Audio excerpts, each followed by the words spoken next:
سلام ګران لیدونکو، د نن ورځې څو تازه مهمو خبرونو ته ښه راغلاست.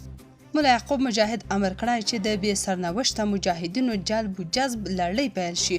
اعلامیې ویلي هغه مجاهدین چې د امنیتي او تصفیوي کمیسیون د دویمې کره کتنې فورمې تایید شوي دي کولی شي د دفاع وزارت د استخدام مرکزونو ته ورشي. د معلوماتو له مخې د کورنیو چارو وزارت هم ورته لارښوونه کړې ده. امریکا او اسرائیل په ایران کې د ممکنه مداخلې په اړه غږېدلي. رویټرز خبري اژانس راپور ورکړی چې د اسرائیل لومړي وزیر بنیامین نتنیاهو او د امریکا د بهرنیو چارو وزیر مارکو روبیو په یو ټلیفوني تماس کې په ایران کې د ممکنه مداخلې په اړه سره وغږېدل. دغه خبرې په داسې حال کې ترسره کیږي چې ایران کې له 2 اونیو زیاته موده کېږي چې د حکومت ضد پراخ لاریونونه روان دي. ولسمشر ډونالډ ټرمپ هم څو ځله د مداخلې ګواښ کړی او د ایران چارواکي د معترضو پر ضد د ځواک کارولو صورت کې پر سخت ګزار ګواښلي دي. د راپور له مخې اسرائیل د امریکا د ممکنه اقدام په اړه لوړ خبرداری لري، که څه هم تر اوسه په ایران کې د مستقیم مداخلې نښه نه ده ښودلې. راپور وايي د دواړو هیوادونو ترمنځ کړکېچ د ایران د اټومي او بالستیک وسلو پروګرامونو له امله هم لوړ پاتې دی. ایران وايي ټرمپ او د هغه سیمهییز متحدان د ناسمه محاسبه نه کوي. د ایران د پارلمان رئیس محمد باقر قالیباف خبرداری ورکړی که امریکا پر ایران پوځي برید وکړي نو اسرائیل او د امریکا پوځي او سمندري مرکزونه به د تهران د مشروع هدف په توګه په نښه شي. دا څرګندونې وروسته له هغې کېږي چې د امریکا ولسمشر ډونالډ ټرمپ د ایران حکومت ته د معترضو کسانو د وژلو په تړاو خبرداری ورکړی او د خلکو د ملاتړ خبرې کړي دي. قالیباف وویل د امریکا هر ډول پوځي اقدام به بې ځوابه پاتې نشي. د ایران د پارلمان رئیس زیاته کړه د مشروع دفاع په چوکاټ کې موږ ځان یوازې تر برید وروسته غبرګون پورې نه محدودو. هغه ټینګار وکړ چې دا پیغام ټرمپ او د هغه سیمهییزو متحدانو ته روښانه دی څو ناسمه محاسبه ونه کړي. قالیباف دا هم ویل چې ایران به هر ډول ګواښ پر وړاندې د خپل دفاع حق وکاروي او د دښمن د احتمالي اقدام په تمه به پاتې نشي.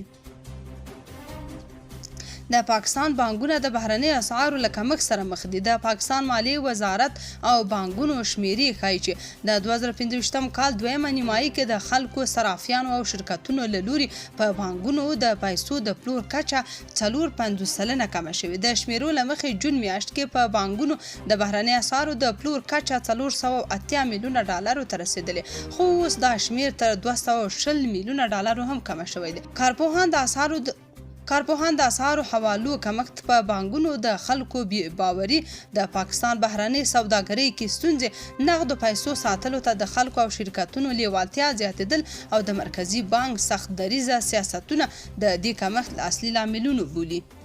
د پاکستان یو بانک مسؤل ویلي دې سره د کلدارو ارزښت نور راټیټ شوی او د پاکستان مرکزي بانک یې جدي ننګونو سره مخ کړی. افغان ځواکونو هغه 1500 کسان نیولي چې غوښتل یې په ناقانونه ډول ایران ته واوړي. په هیواد کې د بیکارۍ او بېوزلۍ د ګراف په لوړېدو سره ډیری ځوانان هڅه کوي چې د یوې مړۍ ډوډۍ د پیدا کولو لپاره په ناقانونه لارو نورو هیوادونو ته لاړ شي. طالبانو تازه د هغو 1500 کسانو له نیولو خبر ورکړی چې غوښتل یې په قاچاقي توګه ایران ته واوړي. د هیواد په لویدیځ کې د 200 الفارق الاردو د شنبې په ورځ د یوې خبرپاڼې په خپرولو سره ویلي چې د دغې اردو د 10 لیوا منسوبینو هغه 1500 کسان نیولي چې غوښتل یې د سرحدي فرعي لارو له لارې په ناقانونه ډول ایران ته داخل شي. دغې قل اردو د هغو سیمو په تړاو معلومات نه دي ورکړي چې یاد کسان پکې نیول شوي، خو له ایران سره نیمروز، فراه او هرات ولایتونه ګډه پوله لري. سره له دې چې په ایران کې له شاوخوا 2 اونۍ راهیسې دولت ضد اعتراضونه روان دي، خو لا هم یو شمېر افغان ځوانان په هیواد کې د بیکارۍ او بېوزلۍ له امله هڅې کوي په قاچاقي او خونړیو لارو ایران ته لاړ شي. د پاکستان پوځ د شنبې په ورځ اعلان وکړ چې د خیبر پښتونخوا، وزیرستان او کرم سیمه کې په 2 جلا جلا عملیاتو کې د تحریک طالبان پاکستان یعنی TTP 11 جنګیالي وژل شوي دي.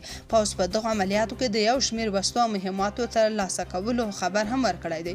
TTP لا تر اوسه د پاکستان د پوځ د دغو عملیاتو په تړاو څه نه دي ویلي. له دې سره سم ځایي سرچینو افغانستان انټرنیشنل پښتو ته ویلي چې د خیبر پښتونخوا د باجوړ په مامند سیمه کې د وسلوالو په برید کې یو پاکستاني نظامي وژل شوی او د خیبر ولسوالۍ په ملاګوري سیمه کې د وسلوالو او پاکستاني نظامیانو ترمنځ په مخامخ نښته کې یو بل پاکستاني نظامي هم وژل شوی او 3 نور ټپیان دي. ټرمپ پر ایران د پوځي برید لارې څیړي. نیویارک ټایمز د امریکایي چارواکو په حواله راپور کړی چې د امریکا ولسمشر ډونالډ ټرمپ د ایران پر وړاندې د پوځي اقدام بېلابېلې لارې ارزوي، خو تر اوسه یې وروستۍ پریکړه نه ده کړې. د دې ورځپاڼې د راپور له مخې امریکایي چارواکو ویلي ټرمپ د ایران د واکمن نظام پر ضد د پوځي برید امکان په جدي ډول د خلکو د اعتراضونو د ځپلو په غبرګون کې تر بحث لاندې نیولی دی. د امریکایي لوړپوړو چارواکو په وینا ټرمپ ته وړاندې شوي ځینې هغه انتخابونه چې د ایران په اړه دي په مستقیم ډول د هغو امنیتي بنسټونو ځینې برخې په نښه کوي چې د لاریون کوونکو د ځپلو لپاره زور کاروي. په ورته وخت کې دغو چارواکو خبرداری ورکړی چې هر ډول پوځي برید باید برعکس پایله ورنه کړي، داسې نه چې د ایران ولس افکار د واکمن حکومت په ګټه راوپاروي یا داسې غچ اخیستونکي بریدونه پیل شي چې په سیمه کې د امریکایي پوځیانو او ډیپلوماټانو ژوند له ګواښ سره مخ کړي. د ټولګټو وزارت ویان محمد اشرف حق شناس وایي تېره اونۍ د یاد وزارت د اوسپنې پټلیو له لارې 150,909 مټریک ټنه انتقالات شوي دي. د نوموړي په وینا په دغه موده کې تر ټولو ډېر انتقالات د حیرتان، تورغونډۍ، یقیني او هرات خواف بندرونو له لارې شوي. حق شناس زیاتوي چې د انتقالاتو له منځه 126 ټنه صادرات دي چې لویه برخه یې وچې میوې تشکیلوي. نوموړي ډاډ ورکړی چې ټولګټو وزارت هڅه کوي تر څو د لا زیاتو انتقالاتو لپاره مناسب شرایط برابر کړي. رضا پهلوي وایي ټرمپ د ایران د خلکو زړورتیا لیدلې او د ملاتړ لپاره چمتو دی. د ایران د پخواني پاچا زوی رضا پهلوي وایي چې د ایران خلک یوازې نه دي او د نړۍ په کوټ کوټ کې میشت ایرانیان د هغوی غږ پورته کوي. هغه ټینګار کړی چې د امریکا ولسمشر ډونالډ ټرمپ د ایراني ولس د زړورتیا شاهد دی او د هغوی د ملاتړ لپاره چمتو دی.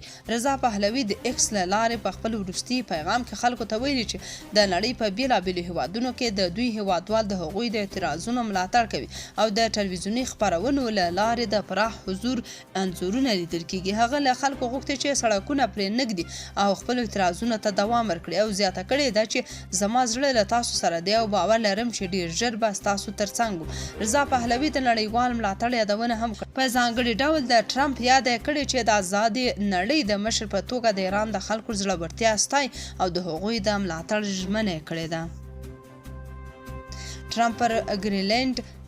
ټرمپ پر ګرینلینډ د برید طرحې جوړولو امر کړی. بریټانوي ډیلی میل ورځپاڼې راپور ورکړی چې د امریکا ولسمشر ډونالډ ټرمپ خپلو ځانګړو ځواکونو ته امر کړی څو پر ګرینلینډ د برید طرحه چمتو کړي. راپور زیاتوي چې د امریکا د ګډو ځواکونو لوی درستیزانو یې مخالفت کړی ځکه چې د دوی پر باور د ګرینلینډ پر وړاندې د ټرمپ پلان غیر قانوني دی. د امریکایي پوځ لوړپوړي جنرالان پر دې باور دي چې کانګرس به د دې طرحې ملاتړ ونه کړي او دا کار به په نړۍ واله کچه د امریکا حیثیت ته سخت زیان ورسوي.